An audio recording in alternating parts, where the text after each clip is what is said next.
Başlayaq. Dedim ki, biz bugün keçəcəyik, demək, pedaqoji yanaşmaları.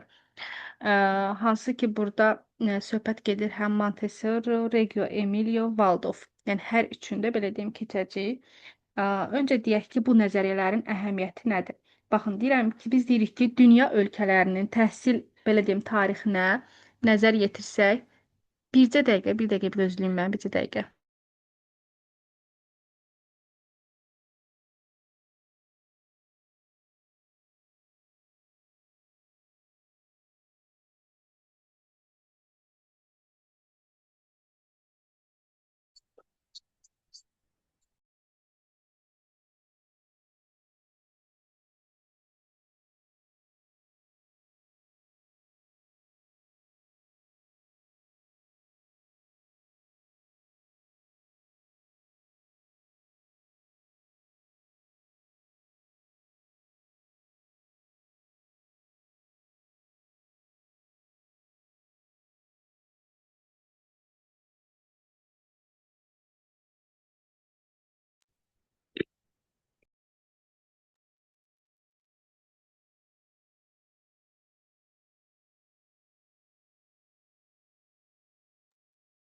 Demək, burada hər üç pedaqoji yanaşma biz deyirik ki, təhsilə yeni baxış sistemi formalaşdırmaq üçün yaradılıb. Hər üç modeldə uşaq öyrənmənin mərkəzindədir. Mövqeyinə görə fərqlər, belə deyim, ayırd edilə bilər.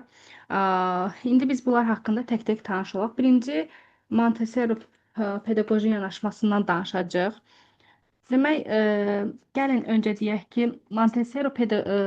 Maria Montessori'dur bunun adı və ilk dəfə 1900-ci ildə Romada tərtib edilibdir. Maria Montessori nəzəriyyəsi İtaliyada, Hindistanda, Amerikada, ümumiyyətlə bir çox belə deyim də ölkələrdə, yəni tanınmış bir yəni yanaşmadır. Yəni bir çox ölkələr bir çox ölkələrin təhsilində belə deyim istifadə olunur. Yəni bir çox təhsil ölkənin təhsilləri, yəni bunun təhsil nazirləri belə deyim qəbullanıbdır. Yəni çox tanınmış bir yanaşmadır.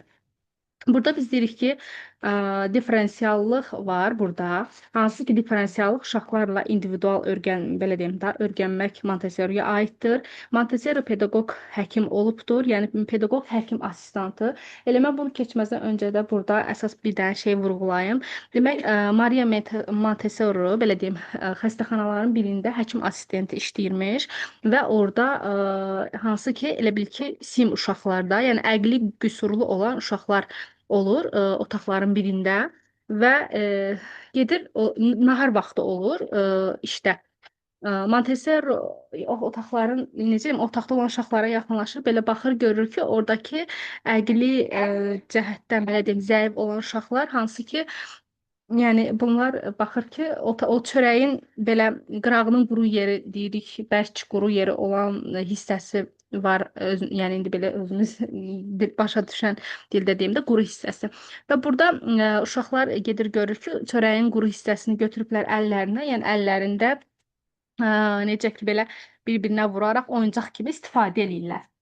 Bunu görən Maria Montessori çox təsirlənir. Yəni ona çox təsir edir ki, uşaqların oyuncağı yoxdur. Ondan sonra o uşaqlar üçün hansı ki, ora xəstəxanaya elə ki, çoxlu belə deyim korobkalar, oyuncaqlar, qutular belə bir şeylər təşkil edib gətirir və bundan da Maria Montessori yanaşması, yəni yaranır. Aha, indi demək tanış olaq. Ona görə biz burada deyirik ki, diferensiallıq uşaqlarla individual öyrənmək, yəni diferensiallıq bilirsiz də, indi biz bunu prinsiplərdə də keçəcəyik, bəzilərinizdə də keçmişəm, təkrar qoşulan müəllimlərim var, bəzilərinizdə hətta bilirsiniz. Yəni burada heç anlayışı olmayan müəllim məncə yoxdur da, hamınız onsuz da illərdə oxuyursunuz. Yəni diferensial yanaşma biz deyirdik ki, fərdi, fərqli yanaşmadır. Sim uşaqlar həmçinin sağlam uşaqlar üçün nəzərdə tutulmuş bir yanaşmadır. Ona görə burada diferensiallıq deyirik ki, uşaqlara individual öyrənmək Montessori'yə aiddir. Montessori pedaqoq həkim olub, deyirik ki, və o deyirik ki, və o əlillərlə sim uşaqlar üçün ilk dəfə elmə diferensiallığı Montessori gətirmişdi. Baxın, prinsiplərin içində siz artıq differensiallığı görəndə oradan da beyninizdə formalaşdırın ki, differensiallığı ilk dəfə olaraq elmə Maria Montessori gətirib. Sonra isə bütün uşaqlar üçün unikal öyrənmə oldu. Burada yəni açar söz kimi olur sizdə differensiallıq, radikal. Radikal da bilirsiniz nədir? İlk vaxtlar elə bir ki, Montessori bir çox belə deyim yerlərə orada sürgün olubdur. O Amerika, Rusiya, ümumiyyətlə bir çox ölkələrə də və o artıq bir çox yerlərə hətta sürgündə olsa, onun orada da yenə durmayıb da, arı axtarıb, araşdırıb, yəni başlayıb məşğul olmağa. Yəni görürsüz ona görə bugünkü gün yanaşması çox ölkələrdə yayılıbdır. Maria Montessori nəzəriyyəsi, bir də onu deyim ki, Maria Montessori biz deyirik ki, Piagetdən, elə bil ki, Piagetin özünü örnək kimi götürüb də Piagetdən, yəni Piagetini vacib tutubdur. Çünki biz Piagetdə nə deyirdik? Piaget mərhələlərə bölürdü də uşaqları, düzdür. Maria Montessori da həmçinin burada mərhələlərlə inkişaf etdiyinə bölürdü. Maria Montessori nəzəriyyəsi ona görə deyirik ki, kognitiv konstruktivizm öyrənmə idi. Bu da Piaget ilə oxşarlıqdır. Kognitiv konstruktivizm idraki tələbat deməkdir. Yəni idrak tələbatı deməkdir. Yəqin ki, mənim səsim getmişdi. Hara qədər eşitdiniz müəllimlər? Bir dənə deyərdiniz, çünki internet getmişdi, Zoom atmışdı, ona görə deyirəm. Deyin, mən oradan davam eləyim. Səsiniz əvvəlcə də qırıq-qırıq gəldi müəllimə. Bax, hardasa elə bir Hara qədər aydın eşitmişsiniz? Aydın eşitməmisiniz? Piagetlə oxşarlığı var demişdiniz.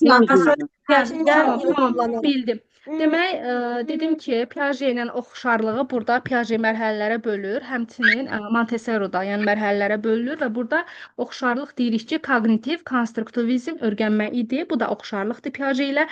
Kognitiv konstruktivizm isə deyirik ki, idrak belə deyim, tələbatı deməkdir.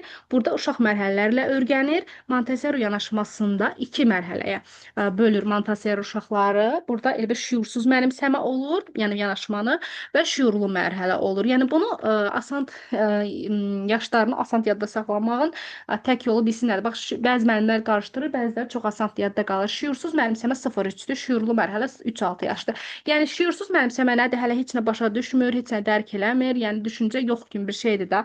Ümumiyyətlə biz də onu məntiqlə belə tuturuq ki, daha böyük adamda, daha böyük yaşda belə deyim də, şüur o yaxşı inkişaf edər də, beyin yaxşı inkişaf edər, düzdürmü?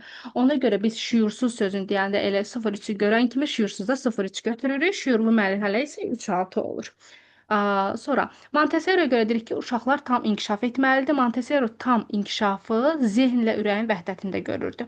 Yəni bunu belə də başa salım ki, baxın, zehin idrakdır, ürək də emosionaldır. Yəni bu deməkdir ki, idraki tələbatla emosional tələbatı qarşılaya bilsən, zehinlə ürək vəhdətdə olacaqdır.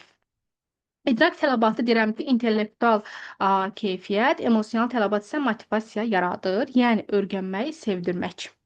Burada yəni görürsünüz ki, həmçinin öyrənməyi sevdirməkdən bəhs edir. Montessori'nin fikrinə əsasən təhsil yalnız öyrətməkdən ibarət deyil, həm uşağın psixoloji inkişafına yönəlməlidir. Sonra indi mən burada sizə yəni bir-bir deyəcəm müəllimin rolu nədir. İndi bayaqdan danışdığım elə bir ki, bu nəzəriyyənin əsası idi. O zehnlə ürəyin vəhdəti falan bu nəzəriyyənin əsası idi. İndi mən burada müəllimin rolu, ətraf mühitin rolu haqqında danışacağam sizə. Müəllimin rolu burada biz deyirik ki, tərbiyəçi müəllim gözə görünməz icra edici rolundadır. Elə bil ki, o biz deyirik ki, burada müəllimin rolunda biz deyirik ki, gözə görünməz icra edicidir. Yəni bizim həmçinin dəyərləndirmə, sizə belə misal çəkim, biz dəyərləndirmə var ki, hansı dəyərləndirmə, qiymətləndirmə də deyirik də mövzunun adına. Orada biz diaqnostik qiymətləndirmə, şəxsin inkişafının izlənməsi, yekun hesabat və arxasınca gəlirik metodlar, dəyərləndirmə metodları, portfolio, müşahidə, müsahibə, yəni o belə dedim ki, yadınıza düşsün də o mövzu. Ona görə də biz deyirik ki, dəyərləndirmədə bax apardığımız müşahidə metodu var ya, müşahidə deyirik. Yəni müşahidə metodu burada müəllim elə ki, uşaqlardan da necə özünə elə ki, inam formalaşdırmaq üçün öyrənmə zamanı onlara mane elə ki, olmadan necə müşahidə metoduna nə deyirik? Onlara mane olmadan elə ki, müəllim onları izləyən kimi də belə də müşahidə edir yəni. Ona görə yəni baxın burada artıq müəllim icra edici rolundadır. Buna da misal olaraq yəni müşahidə metodunu misal çəkdim. Məsəl üçün deyək ki, bunda güşələrdən də misal çəkmək ola bilər. Bax, məsəl üçün deyək ki, hər hansısa uşaq var, məsələn, deyək ki, o Məsələn, toplarla oynamağı sevmir, maşınlarla oynamağı sevir. Müəllim onu gizlin elə bil ki, artıq belə deyim də, müşahidə edir və artıq müəllim deyək ki, gedir oyun yurşəsinə, məsəl üçün görür ki, o maşınlarla oynamağı sevir, maşın yerləşdirir. O uşaq artıq nə edir? Gedir götürür maşınlarla oynamağa başlayır. Burada müəllim nə rolunda oldu? Burada müəllim deyir ki, gözə görünməz icra edici rolunda oldu. Yəni müəllim burada uşağı müşahidə elədi. Uşağın artıq istəyini yerinə yetirdi. Dəqiq.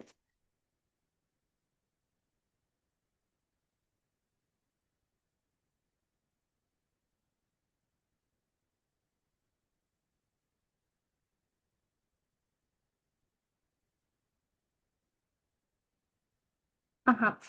Demək, burada biz həmçinin deyirik ki, baxın, deyirik ki, müəllim uşaqlarda özünə inam formalaşdırmaq üçün öyrənmə zamanı onlara mane olmur. Yəni, mane olmadığını görürsünüz, bayaqlar misal çəkdim, oyuncağı apardı, yerləşdirdi.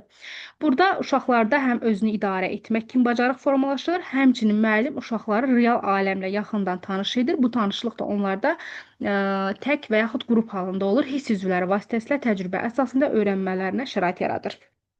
Sonra burada əlavə olaraq deyirik ki, müəllim uşaqların bir-birlə ünsiyyət yaratmasına önəm verir. Yəni burada dediyimiz kimi ünsiyyət var və münasibətlərin formalaşması üçün onlarda özünü idarə etmə, intizam bacarıqları formalaşır. Yalnız konflikt burada əgər olarsa, müəllim müdaxilə edə bilər. Baxın, biz dedik axı müəllim icra edici gözə görünməz rolundadır. Yəni müdaxilə etmir. Amma biz orada deyirik ki, müəllim yalnız əgər konflikt olarsa, müdaxilə edə bilər. Müdaxilə edə bilər və biz deyirik ki, burada indi bəzi əlavə sözlər deyim. Burada deyirik ki, uşaqlarla sərbəst, öz sözləri, fərdi, diferensial, müstəqil sözləri bura xarakterikdir. Beləliklə, uşaqlarda özünü idarə etmə bacarığı formalaşır. Özünü tərbiyə, özünü tanıma, özünü dərk, özünü idrak, özünü idarə, özünü təşkil etmək, sonra özünə nəzarət. Bunların hamısı uşağın ki, özlə başlayır da. Yəni, siz də bunu elə cümlədə görsəz, asan olaraq bunu Maria Montessori yanaşması götürürsünüz. Baxın, dedik özünü tərbiyə, özünü tanıma, özünü dərk, özünü idrak, özünü idarə, özünü təşkil etmək, özünə nəzarət. Yəni, bunun hamısı dedik ki, uşağın özündən başlayır. Müəllim uşaqları real aləmlə yaxından tanış edir. Bu tanışlıqda onlar tək və qrup halında dedik ki, bayaqlar hiss üzvləri sayəsində təcrübə əsasında öyrənməsinə şərait yaradır. Hiss üzvləri biz dedik ki, burada sensor mədəniyyət Montessoriyə aiddir. Yəni, sensorda toxunma vasitəsindən desək, bunu götürürük Maria Montessori.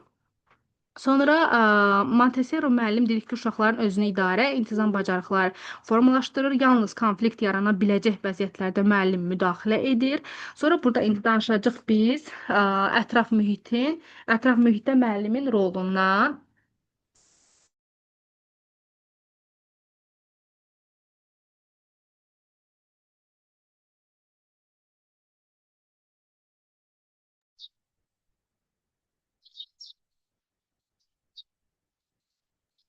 Ətraf mühitdə müəllimin rolu deyirik ki, pedaqoji yanaşmasına görə müəllim burada belə deyim, bu pedaqoji yanaşmada əsas bilikləri deyirik ki, sensor üzvlərin vasitəsilə bircə dəqiqə onu dedim, üzr istəyirəm, uşaq gəldi, fikrim yayındı. Ətraf mühitin rolunda deyirik ki, pedaqoji yanaşmaya görə otaqlar müəyyən vəsaitlərlə zəngin olmalıdır. Kiçik yaşlı uşaqlar vəsaitlərdən yeni nə isə öyrənmək, hər hansı məsələni araşdırmaq üçün istifadə edə bilərlər.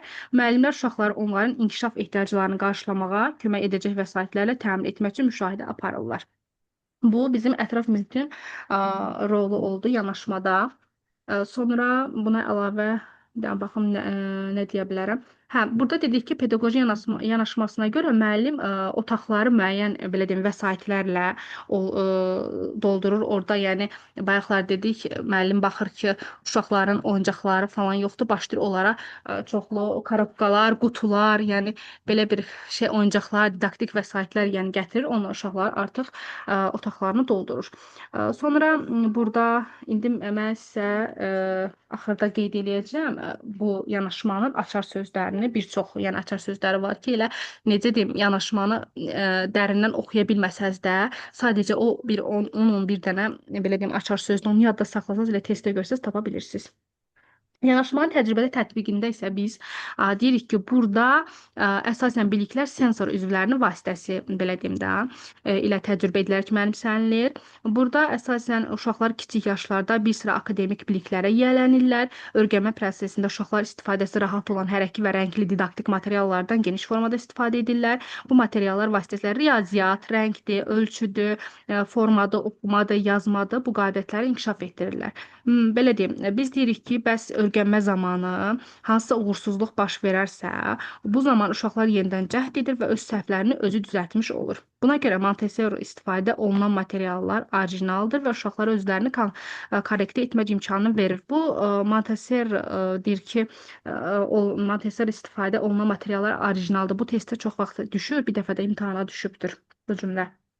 Montessori pedaqoji yanaşmasının başlıca özelliği dedik ki, ondan ibarətdir ki, burada uşaq ona maraqlı olan, onu cəlb edən hadisə və əşyaları öyrənir. Montessori inanırdı ki, uşaqlar uzun müddətli iş prosesindən zövq alırlar. Onun təbiri ilə desək, müəllim həqiqətən inanmalıdır ki, uşaq onu cəlb edən, ona maraqlı olan kiçik bir hissəni müəllimdən əvvəl tapanda öz həqiqi mənəvi dünyasını tapmış olur. Sonra burada iş formaları var ki, iş formaları burada biz dedik, bayaqlar dedik şuurlu, şuursuz mənimsəmə 0-3 və 3-6 yaş. Yəni burada müxtəlif yaşlı uşaqlar inkişaf mərhələlərinə görə qruplaşdırılır. Burada yəni biz dedik ki, Montessori əsasında qurulan bağçaların birini nümunə kimi göstərək. Bax 3-6 yaş arası uşaqlar məktəbə, uşaqlar ev adlanan yerə gedirlər. Hər sinifdə müxtəlif yaş qruplarından 20-30 dənə uşaq və müəllimdən ibarət bir qrup olur. Yəni baxın, müxtəlif yaş qrupu desə, siz bunu Montessori götürürsünüz. 20 uşaq və müəllimdən ibarət bir qrup olur.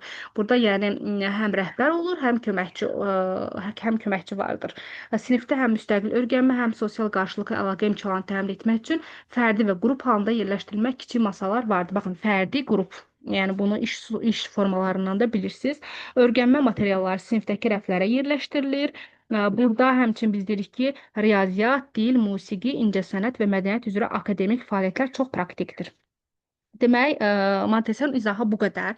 İndi mən sizə açar sözləri deyirəm, sonra bir dəfə də başdan qayıdıb Montessorunu sürətli olaraq qısa izahını deyəcəm, sonra keçəcək Emiliyə. Burada açar sözlər baxın nədir? Birinci deyirik ki, 0, 3 və 6 yaş. Şüurlu, şüursuz mənimsəmə. Sonra idraki konstruktivizm var burada. Diferensial mühit var burada. Radikallıq idi.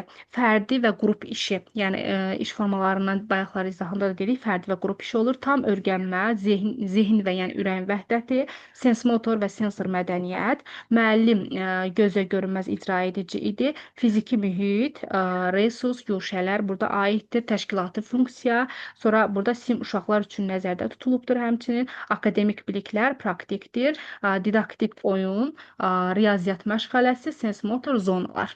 Bunlar açar sözlərdir. Yəni bu açar sözləri yadda saxlasaq, laf belə asan da tapa bilərsiniz. Bir də deyirəm. Burada açar söz kimi deyirik ki, 0-3 və 3-6 yaş şüurlu, şüursuz mənimsəmə, idraki konstruktivizm, diferensial mühit, radikallıq idi, fərdi qrup işi, tam öyrənmə, zehin və ürəyin vəhdəti, sensor mədəniyyət, müəllim gözə görünməz icra edicidir, fiziki mühit, resurs, güşələr aiddir, təşkilati funksiya. Sim uşaqlar üçün nəzərdə tutulubdur, akademik biliklər praktikdir, didaktik oyun, riyaziyyat məşğələsi, sensmotor zonalar. Aha, bu da açar sözlər. İndi bir daha sürətli olaraq deyirik. Biz dedik ki, Maria Montessori 1900-cü ilin əvvəlində Romada Maria Montessori tərəfindən tərtib edilən bir yanaşmadır. O əlilliyi olan uşaqlarla işləmək üçün dedik ki, uşaqlarla, yəni gedir otaqda, yəni təzən danışmaq istəmirəm da. Dedik ki, xəstə uşaqlarla bağlı gedir otaqda görür ki, onlar çörəyi oyuncaq kimi, çörəyin yəni quru hissəsini oyuncaq kimi istifadə edirlər və bundan çox təsirlənir və başlayır bu uşaqlar üçün çoxlu materiallar, qutular, kağızlar, belə deyim, korobkalar, taxtalar gətirir və yəni gətirdir daha doğrusu xəstəxanaya uşaqlara və həmçinin dedik ki, Montessori çox geniş yayılmış belə deyim pedaqoji yanaşmalardan biridir ki, bir çox ölkələrdə yayılıbdır. Amma burada radikallıq da var. Yəni bir çox ölkələrdə necə deyim sürgün olunmuşdu da ona görə. Sonra biz dedik ki burada diferensiallığı, yəni diferensial yanaşmanı ilk dəfə Maria Montessori tərəfindən gətirilibdir. Əlilliyi olan uşaqlar üçün olan, yəni sim uşaqları, yəni burada nəzərə alıb ki, yəni sim uşaqlarda sağlam uşaqlarla birlikdə, yəni öyrənmə metodu da belə deyim.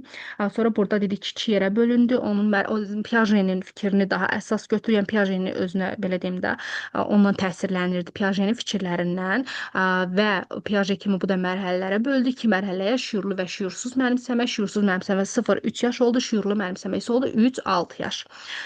Sonra burada biz danışdıq ki, zehnlə ürəyin belə deyim, yəni burada deyir ki, Montessori görə uşaqlar tam inkişaf etməlidirlər. Belə bir fikir irəli sürür. Burada yəni zehn və ürəyin bir vəhdəti olur dedik də. Yəni zehn və ürək birlikdə vəhdətdə inkişaf edir.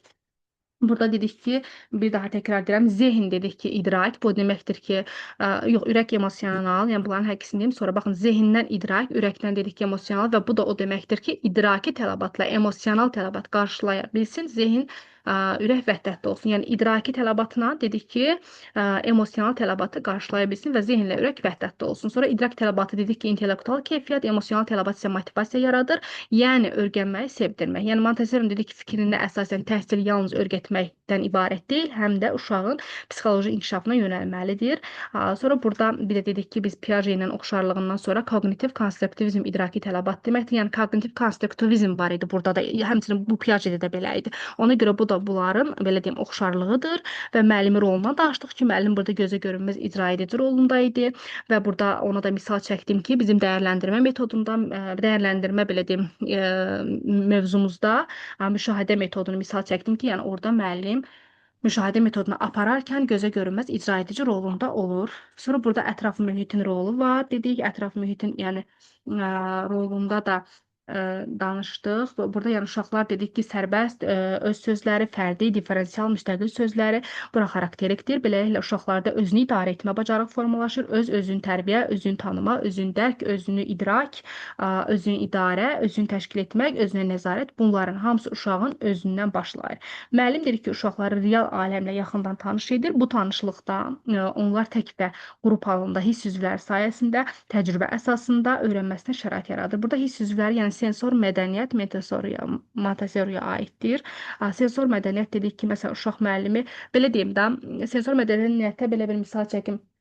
Bəzən olur ki, müəllim belə deyim, qəşəng saçları olur. Uşaq məsəl üçün görür, deyir ki, müəllimə nə qəşəng saçların var və yaxud müəllimə makyaj eləyir, belə deyim də bəzənir eləyir falan. Uşaq yenə görür, deyir ki, müəllimə nə qəşəng görsənirsiniz. Burada artıq baxın bu olur sensor mədəniyyət. Yəni belə bir misal çəkdim ki, asan yadınızda qalsın. Montessori da deyir ki, müəllim uşaqların özünü idarə, intizam bacarıqları formalaşdırır. Yalnız konfliktli yarana biləcək vəziyyət olduqda burada artıq müəllim müdaxilə edə bilir. Ətraf mühitlə danışdıq. Sonra burada danışırıq, açıq sözlər deyirəm, FSO, yəni bura qədər məncə daha yetərlidir. İş formaları da dedik ki, qrupdur, fərdidir.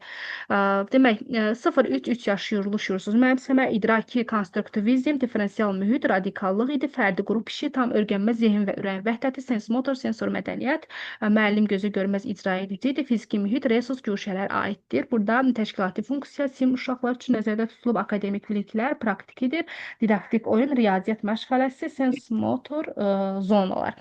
Bu oldu bizim Maria Montessori yanaşmamız. Kiməsə nəsə qaranlıq qalıbsa sualını versin, aydınlaşdırım, qalmayıbsa keçək.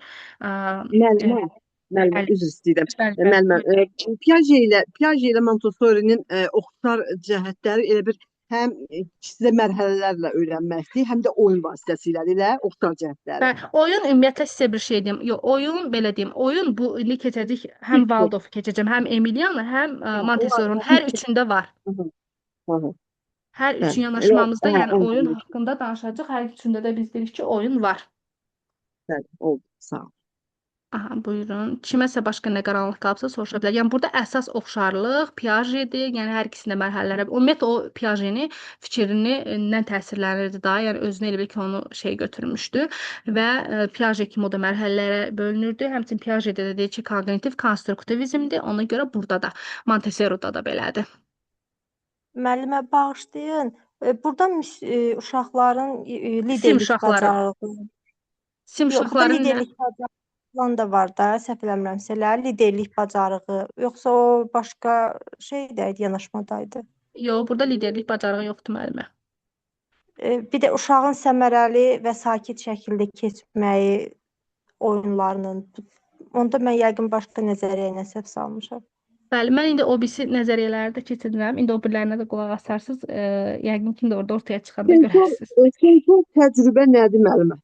Sensor Bax, sensor təcrübə. təcrübə var, sensor tərbiyə var, sensor mədəniyyət var. Keçən dəfə mən sizə bunları qısa olaraq başa saldım bir cümləlik. Prosta biz sensor tərbiyəni deyim ki, geniş olaraq keçəcəyik. Onların içində hamısını deyəcəm. Yəni Onu anlaşılır. bəli, onları mən hamısını keçəcəm. Prosta siz burada bir dənə termin kimi yadınızda saxlayın ki, burada bayaqlar dedim. Yəni Tamam. sensor mədəniyyət ümumiyyətlə testlərdə bəzən düşür ki, sensor mədəniyyət yəni kim hansı belə deyim də yazılır ki, bizim nəzəriyyətçimizə aiddir. Biz onda deyirik ki, bu Maria Montessori'yə aiddir və sensor mədəniyyət deyirik ki, biz burada bayaqlar misal çəkdim də, məsələn, uşaq müəllimdə makiyajlı və yaxud saçını gördü, xoşuna gəldi, qəşəng saçları var deyək ki, də müəllimin. Bu artıq mədəniyyətdir, sensor mədəniyyət də, sensor mədəniyyət. Yəni sensor mədəniyyət bir növ yadınızda saxlayırsınız ki, Maria Montessori'nin adı ilə bağlıdır. Sensor tərbiyə o qədər asan bir mövzudur, onu da keçəcəm inşallah bir gün orada onun içində bunlara çox yaxından yəni toxunacağam.